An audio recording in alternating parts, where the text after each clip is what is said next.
हाँ जी भाई साहब, इस वीडियो में हम बात करेंगे कई बार हमारा चैनल डिलीट हो जाता है या हम खुद ही डिलीट कर देते हैं, तो इसके क्या क्या नुकसान होते हैं। जब हम नए होते हैं ना यूट्यूब में, हमको पता नहीं होता। अगर हम खुद ही डिलीट करते हैं या हो जाता है, उसके कॉन्सिक्वेंसेस इस वीडियो में मैं आपको बताने वाला हूँ कि भाई क्या क्या नुकसान हो सकते हैं। और साथ ही साथ जब हम नया चैनल बनाते हैं तो हमको कौन सी बातों का ध्यान रखना चाहिए, और साथ ही साथ अगर हम अपना पुराना चैनल खो चुके हैं तो उसमें से वो कौन कौन सी अच्छी बातें हमको लेकर आनी चाहिए अपने नए चैनल में। पहले एक बारी मैं बता देता हूं, बाद में आपको स्क्रीन में दिखाता हूं। देखिए दोस्तों, जब हम अपना चैनल खो देते हैं, चैनल खोते क्यों हैं? क्योंकि हमारे को YouTube की पॉलिसीज पता नहीं होती। अगर आपको नहीं पता तो आप YouTube की प्लेलिस्ट में जाके आप देख सकते हैं, ताकि आपका चैनल खो ना जाए। ठीक है, YouTube का चैनल जब हम बनाते हैं, या तो हम कभी खुद ही डिलीट कर लेते हैं या कभी हमारा डिलीट हो जाता है, क्योंकि हम YouTube की पॉलिसीज का उल्लंघन कर देते हैं और YouTube हमारा चैनल को टन से डिलीट कर देता है। और अगर हमारा चैनल जब दोस्तों डिलीट हो जाता है ना, तो उसके क्या क्या नुकसान हो सकते हैं इस वीडियो में आपको बताने वाला हूं। और साथ ही साथ जब हम अपना नया चैनल बनाते हैं तो हमको वो कौन कौन सी बातें जिनका ध्यान रखना चाहिए, अगर हमको शुरू से ही पता होगा तो हमारे लिए बहुत अच्छा होगा। ठीक है, और साथ ही साथ अगर हमारा चैनल डिलीट हो चुका है किसी भी कारण से, या खुद करा है या हो गया है, YouTube ने उड़ा दिया है क्योंकि हमने कुछ गलत उसमें काम कर दिए थे, तो पुराने चैनल में से जो सीख हमको मिलती है उसको किस तरीके से हम नए चैनल में लेकर आएं, जिस तरीके से हमारा चैनल अच्छा चल सके। वो कौन सी गलतियां नहीं करनी, वो क्या क्या करना है, फाइनली लेके चलता हूं अब आपको दोबारा से स्क्रीन में। ठीक है, तो अभी हम शुरू करने वाले हैं। तो यहाँ पे देखिए आप दोस्तों की लिखा हुआ है डिलीटिंग यूट्यूब चैनल, मतलब डिलीट खुद नहीं करना। अगर कर भी दिया या हो गया तो उसके कॉन्सिक्वेंसेस क्या हो सकते हैं ये बताने वाला हूँ, जैसे भी आपको बताया। और साथ ही साथ जब हम नया चैनल शुरू करेंगे तो हमको वो कौन कौन सी बातों का ध्यान में रखना है, और साथ ही साथ अगर पुराना चैनल खो गया है तो उसमें से वो कौन कौन सी बातें हैं जो हमको अपने नए चैनल में लेकर आनी चाहिए। तो फाइनली अब हम शुरू करते हैं। तो आप यहां पे देख पा रहे हैं कि जब चैनल हमसे खो जाता है तो उसमें हमारे क्या क्या कॉन्सिक्वेंसेस और क्या क्या हमारे नुकसान हो सकते हैं।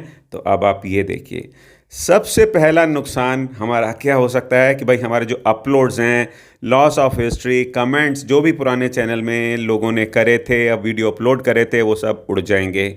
साथ ही साथ दोस्तों, अब मैं स्टेप बाय स्टेप आपको बता रहा हूं ताकि आपको याद रहे अगर आप नए हैं यूट्यूब में। साथ ही साथ अगर आपका चैनल को स्पॉन्सरशिप कोई मिल सकती थी या मिलने जा रही थी तो नहीं मिलेगी। इससे क्या होगा, आपको पैसे की कमी होने वाली है उस चैनल में, लॉस ऑफ रेवेन्यू, मतलब पैसा कमा सकता था पर अब नहीं कमा पाएंगे।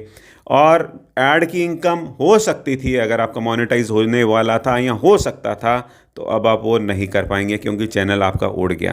कंटेंट तो आपकी चली गई, प्लेलिस्ट भी चले जाएंगे, वीडियोस भी चले जाएंगे, और साथ ही साथ उसमें क्या होगा, आपको एक परेशानी आएगी, रीस्टार्ट अगर कभी चैनल करेंगे डिफ़िकल्टी आएगी, ऑडियंस को रीबिल्ड करने में, लोगों का ट्रस्ट गेन करने में, सब्सक्राइबर में आपको ऑडियंस चला जाएगा, आपका व्यूअर एंगेजमेंट चली जाएगी। ये सब बिल्ड करने में दोस्तों एक एक सब्सक्राइबर वापस लेके आने में कितनी दिक्कत होती है ये तो आपको पता ही है। और अगर आप सोच रहे हैं कि भाई नया चैनल आप शुरू करना ही है तो आपको क्या बातों का ध्यान रखना चाहिए। आपने चैनल क्रिएट करा, वो तो कोई भी कर सकता है, बहुत आसानी से आप कर सकते हैं। उसके लिए आपको अपना जो चैनल आर्ट है, बैनर है, वो लगाना पड़ेगा, बिल्ड प्रेजेंस करनी पड़ेगी, प्रोफाइल फ़ोटो लगानी पड़ेगी ताकि चैनल दिखने में अच्छा लगे, अच्छा नाम से आप उसको शुरू कर सकते हैं। आपको एक निश डिसाइड करनी पड़ेगी, भाई कौन सी कैटेगरी में आपको वीडियो बनाने हैं, उसकी कंटेंट को आपको प्लान करना पड़ेगा। और साथ ही साथ आपको एक कंटेंट का कैलेंडर बनाना पड़ेगा, मैं हफ्ते में कितने दिन वीडियो पोस्ट करूंगा, महीने में कितने वीडियो पोस्ट करूंगा। आपको उस चैनल में फिर व्यूअर से इंगेज करना पड़ेगा, ऑडियंस से इंगेज करना पड़ेगा। ये नहीं कि बनाते गए और कोई लोगों की आपने परवाह नहीं करी। कोलैबोरेशंस करने पड़ेंगे अपने जैसे निश से, अपनी कैटेगरी के लोगों से आपको मिलकर काम करना पड़ेगा, प्रमोट करना पड़ेगा सोशल मीडिया में। और जब मोनेटाइज आपका चैनल होगा, आपको ये भी और देखना है कि और कौन कौन सी जगह से आपके कैटेगरी में लोग कमा रहे हैं, आपको वो भी कारण ढूंढने पड़ेंगे जहां से आपको और पैसा मिले। और अगर आपका चैनल डिलीट हो गया है तो पुराने चैनल में से वो कौन कौन सी बातें हैं जो आपको नए चैनल में डालनी चाहिए दोस्तों, एडवांटेजेस फ्रॉम प्रीवियस चैनल, वो क्या लेकर आने हैं। जो पहले चैनल में हमने अच्छा करा और जो बुरा करा वो नहीं लेना, जो अच्छा करा तो वो कितना अच्छा करा। आपने ये देखना है कि उस चैनल में लोगों ने आपको क्या क्या बोला, कहाँ कहाँ गालियाँ पड़ी, ठीक है। आपने अपनी कंटेंट को कैसे इम्प्रूव कर सकते हैं पुराने चैनल से, चैनल की इंगेजमेंट कैसे बढ़ा सकते हैं, ठीक है। और साथ ही साथ आपने देखना है कि भाई उसमें जो एक्सपीरियंस था इसमें मैंने उससे बढ़िया करना है, ठीक है।